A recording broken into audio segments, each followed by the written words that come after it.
Hola, ¿qué tal? Bienvenidos a un nuevo programa de Nuestra Salud no es un juego. Hoy tenemos un programa dedicado a la diabetes, bueno, con un gran especialista, con el doctor Hugo Sanabria. Él es médico cardiólogo, especialista en diabetes, es jefe de la unidad de diabetes del Instituto Cardiovascular de Buenos Aires, bueno, recibido con medalla de honor, realmente en la Facultad de Medicina de la UBA, con una muy linda experiencia. Bueno, hoy lo vamos a conocer, es la primera vez que lo tenemos aquí en nuestro programa. ¿Cómo está, doctor? Muy bien, muchas gracias por invitarme aquí. Yo siempre digo, muy joven, pero con mucha experiencia, doctor. Han pasado ya varios años de experiencia en la medicina y bueno, pero como siempre todos los días se aprende y hay que seguir aprendiendo sobre esto. Claro que sí. ¿Cómo? Te voy a hacer un poco de historia de vida antes de hablar sobre la especialidad. ¿Qué te motivó a ser médico? Siempre cuento que la culpa la tuvo la enfermera. Durante el parto mi mamá siempre me contaba esto, Sí. de que cuando nací la enfermera le lleva el bebé, el hijo a ella y dice, va a ser un gran doctor. Y ahí de ahí quedé designado de ser médico. Lo de gran doctor todavía no, pero bueno, lo de médico sí. ¡Qué lindo! Así que bueno, no, y a partir de ahí la verdad que fui uno de los, digamos, agradecidos en no tener dudas sobre qué seguir cuando uno termina la secundaria, ese gran dilema de la vocación. Por suerte fue algo que me gustó siempre, bueno, y aquí estamos. Ahora digo, ¿qué será que marcan? Lo mío, bueno, es por el lado de lo fashion, ¿no?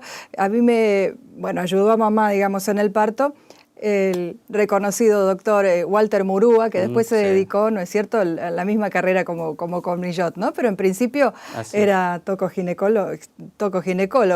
Y dice que cuando me tuvo, lo que pasa es que me da vergüenza, pero bueno, la realidad fue así, se dio. Me tuvo y le dijo a mi mamá, pero mire, qué linda bebé, mínimo va a ser Miss Universo.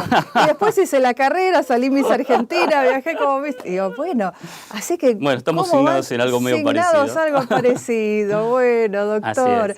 ¿Hijo único? No, tengo mi hermana contadora, así que tuvo unos padres que con mucho esfuerzo lograron que 2 de sus hijos terminen una carrera universitaria. Sean profesionales. Así es. Bueno, de la zona sur, ¿no? ¿Creciste en Adrogué? Sí, nací en Banfield, viví en Temperley y en Adrogué, así que zona sur. Lindos barrios, ¿no es cierto? Barrios, donde todavía logramos mantener el vínculo con vecinos y amigos de barrio. Ah, sí, como mi crianza también, ¿no? En Valentina Alsina. Y bueno, la verdad... Eso es lindo, que no se pierda, ¿no es cierto? Tal cual. Tener los vecinos de tantos años. Tal cual. Sí, son cuestiones que digamos, lograr sostener y mantenerlas hacen que uno logre y sea feliz en la vida, tratar de mantener sus amigos de la infancia y la vida de barrio. Claro, ¿no? Que Así sí. que todavía se pueden mantener en algunas zonas, todavía lo podemos lograr. Es cierto, lo podemos disfrutar. ¿Y te casaste joven?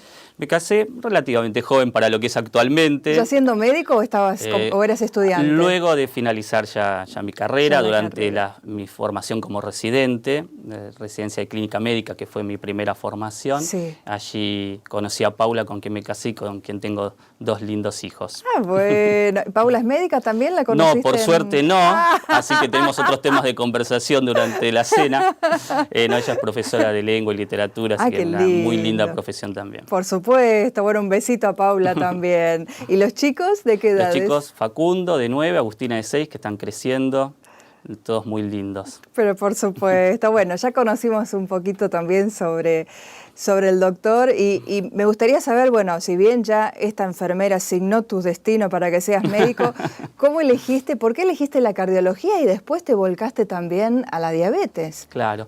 Bueno, siempre me gustó en realidad la parte clínica de la medicina, es decir, el contacto con el paciente, el poder, digamos, conocer un poco más allá de simplemente sus cuestiones de salud. Claro. Y eso, bueno, me vinculó mucho con diferentes áreas dentro de la medicina, de lo que nosotros denominamos medicina interna. Y bueno, y algo que siempre me ha apasionado es este tema del sistema cardiovascular, y allí es donde me formé como cardiólogo inicialmente, y luego un poco para completar la cardiología con la clínica médica, me subespecialicé, si se podría decir de alguna manera así, en la diabetes, que es uno de los factores de riesgo, ¿no?, más importantes para las patologías cardiovasculares. Claro, bueno, todo relacionado, íntimamente relacionado. Todo íntimamente relacionado. Y ¿La diabetes es genética? ¿Uno la puede adquirir con los años, con algún mal hábito de vida? Sí, como muchas de las enfermedades en medicina tiene dos grandes componentes, un factor genético de predisposición y factores ambientales. Ambas cosas deben, digamos, unirse para generar y desarrollar las patologías. Bueno, la diabetes es uno de estos modelos de enfermedad.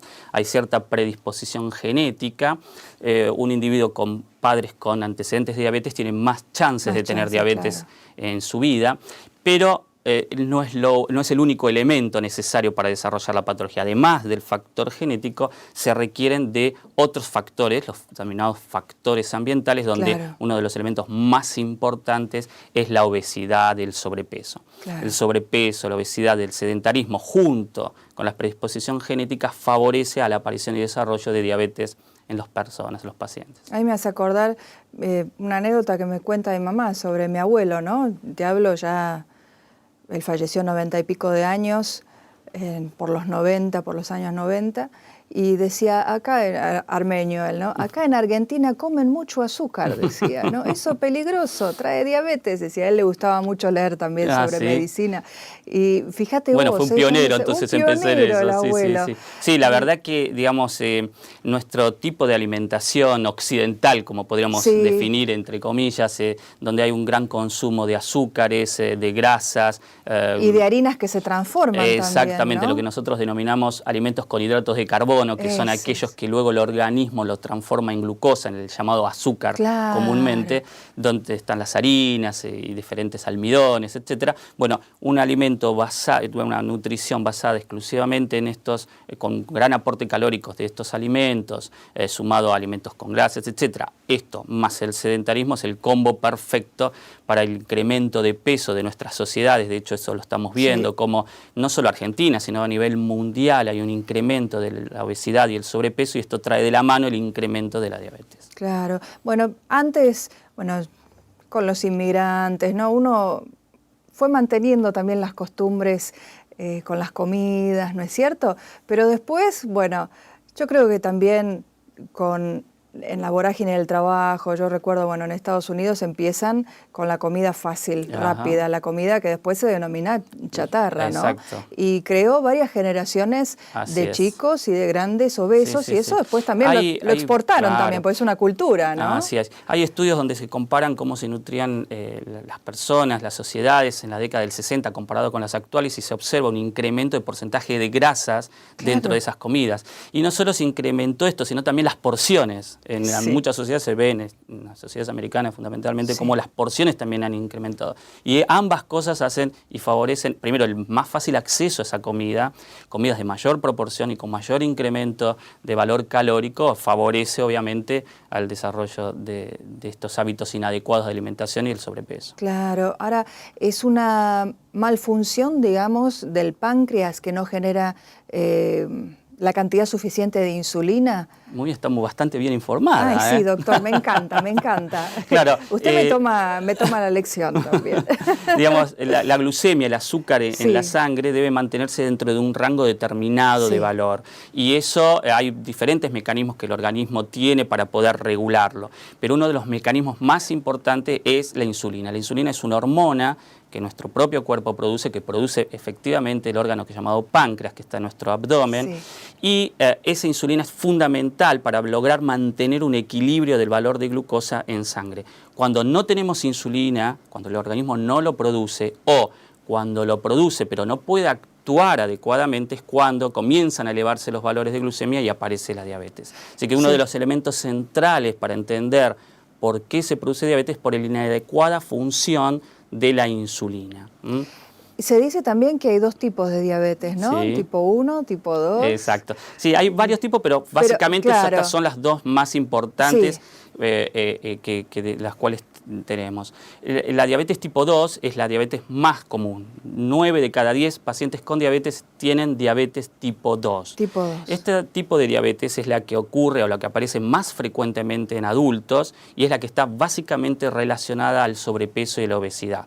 Lo que ocurre es que la grasa que se acumula en el abdomen intraabdominal, no la grasa debajo de la piel, sino la grasa que se va acumulando entre los órganos dentro del abdomen, es una grasa muy activa que produce un montón de sustancias y esas sustancias interfieren en la correcta acción de la insulina. Es decir, que aquí lo que ocurre es que el páncreas puede producir insulina, pero esta no actúa adecuadamente. Como una barrera. Exactamente. Y esta es la causa más común de diabetes, la denominada diabetes tipo 2.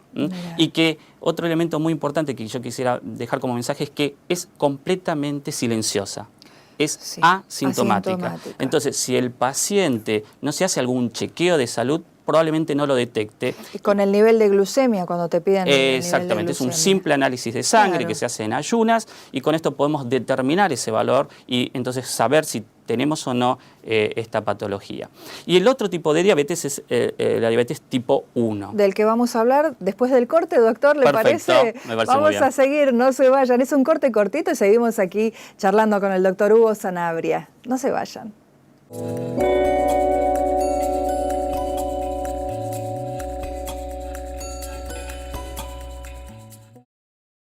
Seguimos aquí en Nuestra Salud No es un Juego con, bueno, un gran especialista, el doctor Hugo Sanabria, médico cardiólogo, especialista en diabetes, jefe del servicio de la unidad de diabetes del Instituto Cardiovascular de Buenos Aires y ya nos está dando clases sobre diabetes. Ya hablamos en el bloque anterior sobre la diabetes más clásica, más común, que es la tipo 2, y ahora nos iba a explicar justamente, bueno, una de las también más clásicas, ¿no? Que se denominan la tipo 1. La diabetes tipo 1 entonces es menos prevalente que la diabetes tipo 2 y la que clásicamente aparece en la niñez o en la adolescencia y que aquí lo que ocurre es que el páncreas deja de producir insulina. Y es la diabetes que se trata exclusivamente con insulina. Esta diabetes tipo 1, digamos, no tiene que ver tanto con el sobrepeso y la obesidad, sino con cuestiones donde el propio organismo va destruyendo las células que producen insulina de su cuerpo a nivel del páncreas. Que por suerte, con nuestras nuevas herramientas de insulinoterapia, estos pacientes pueden tener una vida completamente normal, con adecuados controles y adecuados seguimientos. ¿Cómo lo detecta un pediatra? Porque a los chicos no sé si se les hace un análisis de sangre tan frecuente como nos hacemos los adultos, exactamente. ¿no? En este caso, a diferencia de la diabetes tipo 2, el debut de un paciente con diabetes tipo 1 sí es muy florido y tiene muchos síntomas. Y muchas veces esto entonces es detectado por la familia o inclusive por los maestras en las escuelas. Y básicamente, y esto es muy importante para tener en cuenta, los clásicos síntomas que acompañan a un debut de pacientes con diabetes tipo 1 es el hecho de orinar mucho más frecuentemente y esto es porque elimina más glucosa por la orina, al tener la glucosa muy alta en sangre, elimina por orina y esto arrastra agua y los chicos tienen entonces una mayor intolerancia, mayor ganas de hacen en realidad mayor micción y al orinar más tienen más sed, entonces se nota mucho cómo estos chicos empiezan a tomar mucho más líquidos de repente, empiezan a perder peso a pesar de que comen más y a veces se acompaña inclusive también con dolores abdominales, etcétera. Es un cuadro muy florido. Entonces, ante la aparición de estos síntomas, uno debe alertarse y debe concurrir al pediatra para evaluar si no estamos en presencia de estos cuadros de debut de diabetes. Ahora, yo no sé si será porque están los mitos también, ¿no? El otro día veía una chica preocupada por el sobrinito, dijo, le detectaron diabetes, porque hablaba de las golosinas, ¿no? Pero me dijeron que si se cuidaba, dice, con la alimentación, eso como que se curaba. Digamos, puede ser que sea una diabetes infantil pasajera, dice que le dijeron. Exacto. La diabetes tipo 1, dijimos, inicia en la niñez y en la adolescencia y esto no tiene reversión con alimentación ni con pastillas, sino que el tratamiento es una buena alimentación sumado sí o sí a la insulina. Ahora, cada vez estamos viendo más diabetes tipo 2 en chicos, es decir, la diabetes asociada a la obesidad en chicos. Esta diabetes tipo 2 asociado a la obesidad en chicos es la que sí se puede manejar con alimentación, con actividad física y a veces algún tipo de fármaco también. Y lamentablemente la obesidad en chicos es un problema cada vez más importante y en consecuencia asociado, como ocurre en el adulto, también en los niños y adolescentes, asociado a la obesidad el incremento de este tipo de diabetes, que es la diabetes tipo 2, claro. En este caso en niños o adolescentes. Ahora, qué difícil es controlar lo que comen los chicos, ¿no? Yo me acuerdo, claro. Por mí, ¿no? También. Sí, bueno, esto... Josefina Kiosquito era, claro, porque claro, era, ¿no es cierto? Sí, sí. Bueno, por eso en es los que recreos. Si uno quiere enfocar en forma seria la obesidad y el sobrepeso en la sociedad, tanto en adultos como en niños, requiere de actuar varios factores y varios integrantes, ¿no? Sí. Creo que para mí la clave aquí es la educación en la familia, la educación en nuestras propias escuelas y luego medidas de salud pública por parte de los gobiernos. Tenemos que sumarnos entre todos para poder lograr estos cambios. Cambios como hábitos saludables alimentarios en la familia, cambios como cambiar lo que se vende en los kioscos de las escuelas, claro, sí. Incrementar más la actividad física, disminuir las horas de televisión en los chicos, es decir, bueno, requiere de una serie de herramientas, todas estas que se tienen que brindar a partir de la educación de la salud. ¿Sabés que a mí me llama la atención, y lo he contado en algunos programas, que las mamás jóvenes han cambiado y han modificado mucho? Y yo las escucho, ¿no? Por ahí llevan a los chicos chiquititos y el otro día estaba, bueno, en un supermercado y justo la cola daba en la góndola de las golosinas. Y te imaginás, se tienta uno que es adulto, imagínate uno chiquitito, ¿no? Y enfrente había una verdulería, ¿no? Y el nene empezó que quería el caramelito y el alfajor. Y la mamá le dice, cruzamos enfrente y comemos una frutillita o le dijo hasta un cherry, ¿te gustan esos bomboncitos, esos tomatitos? Y el nene dijo, bueno. Bueno, muy interesante ejemplo. Claro. Pero fíjense cómo, y en varias ejemplo, oportunidades en las cajas de los supermercados, uno lo que encuentra al final de todo, cuando ya hizo, son las golosinas. Claro. No encuentra comidas saludables, encuentra este tipo de... Bueno, estas son las cosas que debemos tratar y lograr de cambiar, ¿no? Claro que sí, sin prohibir todo, exactamente, ¿no es cierto? cada uno tiene su elección, pero digamos, darle la oferta al chico, los kioscos con frutas, los kioscos con yogures, los kioscos... Claro. Esto es lo que uno tiene que tratar de lograr y incentivar. Por supuesto. Y otro de los mitos, doctor, la inyección de insulina, ¿duele? Absolutamente no. No. No.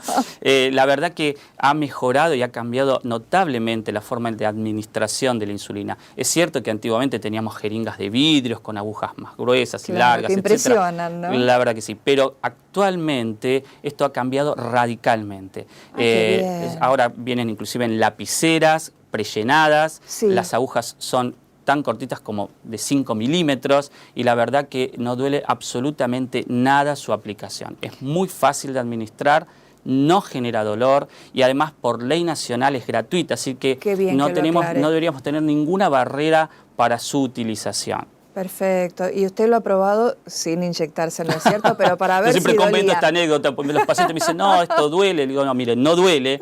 Yo me lo he aplicado, he hecho la maniobra de la aplicación sin inyectarme insulina para decirles, mire, esto realmente, exacto, y realmente es así, no duele. Qué bien, doctor. Bueno, ¿y cuántos otros mitos también, ¿no? Que se van transmitiendo a través de los años por ahí?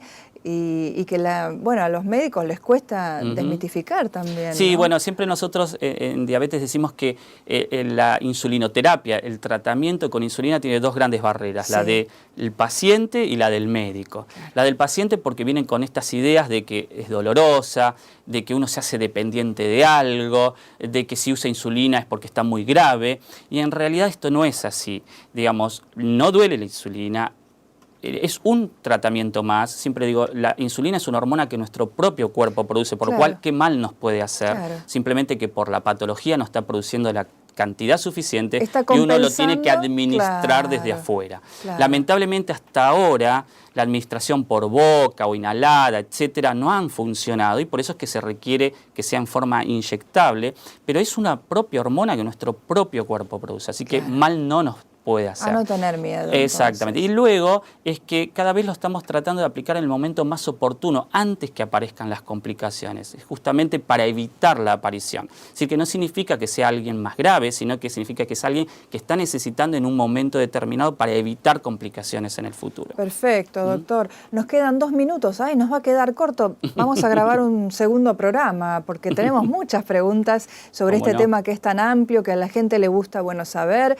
Vamos a hablar sobre prevención también, más consejos. Y me gustaría, claro, las comidas, que también hubo un cambio a partir de los médicos también, ¿no es cierto? Que ya dan, digamos, una opción mucho más amplia, ¿no es cierto?, para el paciente. Antes decíamos prohibir esto, prohibir lo otro, esto no, y ahora lo que decimos es, tenemos que conocer que hay un grupo de comidas en los cuales tenemos que ser más moderados. Pero bueno, esto lo podemos conversar en el próximo capítulo, doctor. Tiene un ratito para quedarse, nos quedamos grabando. Pero igual tenemos 2 minutitos más. Hay un tema también, y que creo que, bueno, nos afecta a todos, ¿no? Y es el estrés. ¿Modifica también? ¿Te puede llegar a modificar el tema de la diabetes? Nosotros siempre decimos que el estrés per se, por sí mismo, no produce diabetes. Pero sí es otro elemento más que puede desencadenar un inadecuado control. Cuando una persona está estresada, es difícil que cumpla con un adecuado plan alimentario, que haga unos adecuados hábitos sanos de salud. Entonces, estas condiciones favorecen el desarrollo de las otras patologías, tanto la hipertensión, la diabetes, etcétera, pero no o que te crezca la barba muy de un día para el otro. Tenés una anécdota que es tremenda, ¿no? De tu primer día de guardia. Mi primera guardia, siempre es una anécdota muy interesante, mi primera guardia como estudiante de medicina en un hospital público de noche, rodeado de otros colegas y médicos, pero una guardia muy activa, y en un momento me toca hacer mi primera sutura, una pobre nenita que le habían, por violencia familiar, le habían generado un corte en la cabeza, y bueno, mi primera sutura con todos estos estrés y demás. Yo había llegado a la guardia completamente afeitado, y cuando me di cuenta al salir de la guardia y me miré al espejo, parecía el hombre mono. Así tremendo. Que el estrés nos modifica todo el tiempo. Ahora, vivimos siempre en estrés. Tenemos que lograr manejarlo de la mejor manera para que no nos impacte en nuestro físico. Qué difícil, ese control mental es un desafío, doctor. Bueno, nos quedamos aquí en Nuestra Salud No Es un Juego. Nos tenemos que ir hoy, pero bueno, realmente una clase didáctica hemos tenido aquí con el doctor Hugo Sanabria, médico cardiólogo, especialista en diabetes, bueno, jefe del departamento de la unidad de diabetes del Instituto Cardiovascular de Buenos Aires, que bueno, siempre también tenemos muy buenos y reconocidos profesionales que son reconocidos en todo el mundo, y realmente es un orgullo tenerlos aquí en nuestro país y en nuestro programa, ¿no es cierto? Médicos, yo digo, bueno, profesionales serios, que es lo que necesitamos todos, para tener una buena salud, estar cuidados, prevenidos. Así que, doctor, muchas gracias por la invitación. Ha sido un gusto poder compartir algunas cosas con usted. Felicitaciones, bueno, por esta carrera linda que estás haciendo, por esta vocación ya desde tan chico que te la asignó la enfermera cuando recién naciste, y que, bueno supiste seguir adelante. Nos quedamos acá entonces. Ahora sí, me tengo que ir, pero nos encontramos el próximo domingo aquí por la pantalla de Canal Metro. Soy Claudia Panosian. Me despido con mi gran besito de la buena suerte, y no se olviden de Industria Argentina País en Marcha, domingo 21 y 30 horas. Chao.